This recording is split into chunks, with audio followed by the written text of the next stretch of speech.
वहुवल्लज़ी बअसा उस्मान इला सिंध, उस्मान ने इनको सिंध की तरफ भेजा था। उस वक्त जो सिंध था, अब यही गालिबन यही सिंध मुराद है। हाँ, तो यानी ये आप कह सकते हैं सिंधी ताबई था, सिंधी मानू थे। जंगे जमल में होता है कि हत्ता कोते अत रिज्म, इनका पाँव जो है ना काटे। इमाम भाई आपने इसमें साथ देना है, दिलचस्प बात है। फअखज़हा, जब पाँव काटा तो उन्होंने क्या किया, पाँव को उठा लिया, अब आपने हाथ में ले लिया। वज़रब बिहल्लज़ी क़तअहा, उसी पाँव के साथ जो है जिस बंदे ने उनको पाँव काटा था उसको मारा। फ़क़तल बिहा, फ़क़तलहु बिहा, और उस बंदे को इन्होंने मार डाला।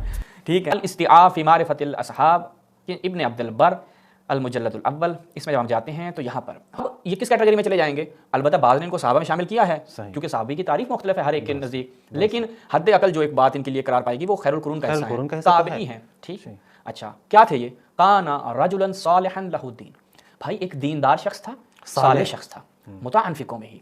ठीक, हाँ, यानी कोई आम इंसान नहीं था, अपनी कौम में मुताअ था। अच्छा जी, फिर अच्छा बड़ी ज़बरदस्त, वहुवल्लज़ी बअसा उस्मान इला सिंध, उस्मान ने इनको सिंध की धरती की तरफ भेजा था। अच्छा। उस वक्त जो सिंध था, अब यही गालिबन यही सिंध मुराद है। हाँ, तो यानी ये आप कह सकते हैं सिंधी ताबई था, सिंधी मानू थे। अच्छा, सिंधी मानू ताबई। अब जो मेरे अहले सिंध दोस्तान है वो तवज्जो करेंगे, हमने आपके लिए एक सिंधी सहाबी और ताबई जो है वो दरियाफ्त किया है। ये ना हो कि इनका भी उर्स मनाने लग जाएं आप लोग। वैसे इनका मना भी लें बड़ी इशू नहीं है, क्योंकि अभी आप आगे जब देखेंगे इनके मुतालिक, ओह हो कमाल हो जाए, आप मैं कहता हूँ कैफ करेंगे आज। अच्छा, इनको उस्मान ने खुद भेजा था कि आप सिंध के, उसके बाद खुद इसने क्या किया, इनको माजूर कर दिया, वहाँ से हटा दिया। अच्छा, सुम्मा कादिम अला उस्मान, फिर ये उस्मान के पास आते हैं, फिर उनके दरमियान गुफ्तगू होती है।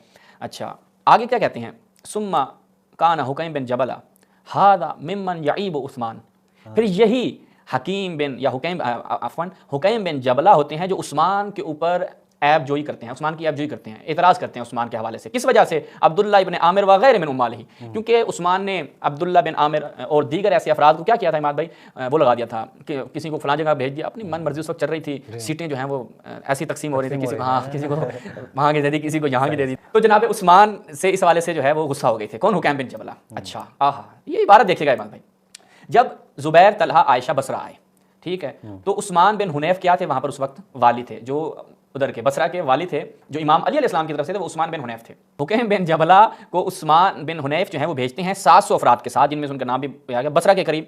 फ़क़अत अलहुम क़ितालन शदीदा, उनके दरमियान भाई घमसान की जंग होती है। और फ़क़तला रहमतुल्लाह, ये कत्ल कर दिए जाते हैं। ठीक है। अच्छा, तो रहमतुल्लाह का लफ्ज़ इस्तेमाल किया है, बड़ी तवज्जो करें कि एक शख्स, एक ताबई या एक सहाबी जो इमाम अली की रिकाब में होता है और किन के खिलाफ निकलता है, बागियों के खिलाफ। जनाब आयशा, क्योंकि अहले सुन्नत खुद कहते हैं कि अहले जमल और सिफ़ीन और नहरवान सब बुगात थे, तो इन बागियों के खिलाफ निकलता है और कत्ल कर दिया जाता है। इब्न अब्दुल बर कहते हैं रहमतुल्लाह अलैह, क्योंकि इमाम हक के साथ थे और इमाम हक के खिलाफ खरूज करने वालों के खिलाफ निकले थे, तो इनको कत्ल कर दिया जाता है। अच्छा, आगे बड़ी ज़बरदस्त इनके हवाले से एक चीज़ बयान हुई है कि इनको एक शख्स ने जो है वो कत्ल कर दिया था, वो गालिबन मैं अगली किताब से आपके लिए बयान करता हूँ, बड़ी तफसील से वहाँ पर जिक्र हुआ है। यहाँ से इन्हीं के मुतालिक देखें, सियर व अलामिन नुबला, इमाम शमसुद्दीन ज़हाबी शुएब बन्नौत की तहकीक के साथ मुअस्ससा है हुकैम बिन जबल अल अबदी। अच्छा जी, अल अमीर, ठीक है, अहदुल अशराफ अल अबताल, ठीक है, वो उन अफराद में से था। कान अदा दीन व तअल्लुह, और साहिब दीन था। यानी ये नहीं कि जैसे ये लोग कहते हैं वो जनाब अब्दुल्ला बिन सबा यहूदी के पैरोकार थे, ना भाई, साहिब दीन था, खुदा को मानता था, खुदा की वहदानियत का इकरार करने वाला बंदा था। अच्छा, आगे खुद बयान करते हैं, अम्मरहु उस्मान अला सिंध, एक मुद्दत के लिए इनको सिंध की धरती पे की तरफ भेज दिया जाता है। तब कराची नहीं था ना, कराची नहीं था तब, तो ये सिंध की तरफ जो है उस्मान की तरफ से आ जाते हैं। अच्छा, आगे कहते हैं वकाना अहद मन सारा फी फितनत उस्मान, उस्मान के फितने में जो निकलने वाले अफराद थे जो उस्मान के खिलाफ थे, उनमें से ये एक थे। अच्छा, आगे इमरान भाई देखिएगा, वो कहते हैं जंगे जमल में होता है कि हत्ता कोते अत रिजलो, इनका पाँव जो है ना काट दिया जाता है। इमाम भाई आपने इसमें थोड़ा साथ देना है, दिलचस्प बात है। फअखज़हा, जब पाँव काटा तो उन्होंने क्या किया, उस पाँव को उठा लिया, अब आपने हाथ में ले लिया। वज़रब बिहल्लज़ी क़तअहा, उसी पाँव के साथ जो है जिस बंदे ने उनको पाँव काटा था उसको मारा। फ़क़तल बिहा, फ़क़तलहु बिहा, और उस बंदे को इन्होंने मार डाला। ठीक है। अच्छा, और फिर ये जंग करते हैं। आगे कहते हैं, फिर एक इनके लिए शेर भी जो है वो बयान किया गया, वो कहते हैं फ़नाज़फ़ मिन्हु दमुन कसीर, बहुत ज़्यादा खून इनका बह गया था। फ़जालसा, ये बैठ गए, मुत्तकिअन अलल मक़तूल अल्लज़ी क़तअ साक़ा, उस बंदे की टेक लेकर कि जिसने इनका पाँव काटा था। फमर्रा बिही फारिस, एक घुड़सवार जो है उनके करीब से गुजरता है। फ़क़ाला मन क़तअ रिजलक, किसने तेरा पाँव काटा है? क्या कहता है? विसादती, وہ میرا تکیہ جس کی میں نے ٹیک لی ہے. یعنی کیسا شجاع صحابی تابعی کہ جو یعنی زبردست. میں یہ مطالعہ جب پڑھ رہا تھا تو کیف کر رہا تھا کہ یہ کتنا شجاع شخصیت تھا. ٹھیک ہے, وہ کہتے ہیں فما سمع اب اشجع من, یعنی وہ کہتے ہیں آپ اس سے شجاع بندہ کہ آپ نے نہیں سنا ہوگا.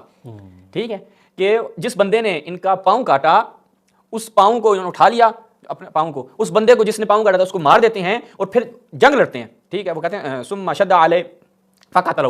ٹھیک ہے, اور پورا ان کا آگے ایک اہم چیز جو آپ کی خدمت میں نے بیان کرنی تھی, یہ البدایہ والنہایہ. یہاں پہ وہی چیز بیان کرتے ہیں, لیکن ایک چیز جو بڑی زبردست ہے, کیا کہتے ہیں, حکیم بن جبلہ ہوا احد من باشر قتل عثمان. یعنی یہ چیز اہم تھی. ہاں, حکیم بن جبلہ خیر القرون کا حصہ. رسول اللہ نے فرمایا کہ بھائی کرنی خیر امتی کرنی ثم الذین یلونہم ثم الذین یلونہم. اور ہم نے اہل سنت علماء کی زبانی دکھایا کہ صحابہ کا زمانہ, تابعی کا زمانہ, تبع تابعی کا زمانہ. تو یہ حد عقل تابعی تو کنفرم ہیں 100% ہیں. ہوا عہد من باشر قتل عثمان, کہ یہ ان افراد میں سے تھے جنہوں نے ڈائریکٹ یعنی انوالو تھے. ایک تھے نا, کچھ افراد تھے جو انڈائریکٹ تھے, وہاں پہ موجود نہیں تھے, لیکن انہوں نے لوگوں کو ابھارا, بہت اس طرح سے کام کیے کہ لوگ آئیں عثمان کو قتل کر دیں. لیکن یہ ان افراد میں سے تھے جو ڈائریکٹ ملوث تھے عثمان کو قتل کرنے کے حوالے سے.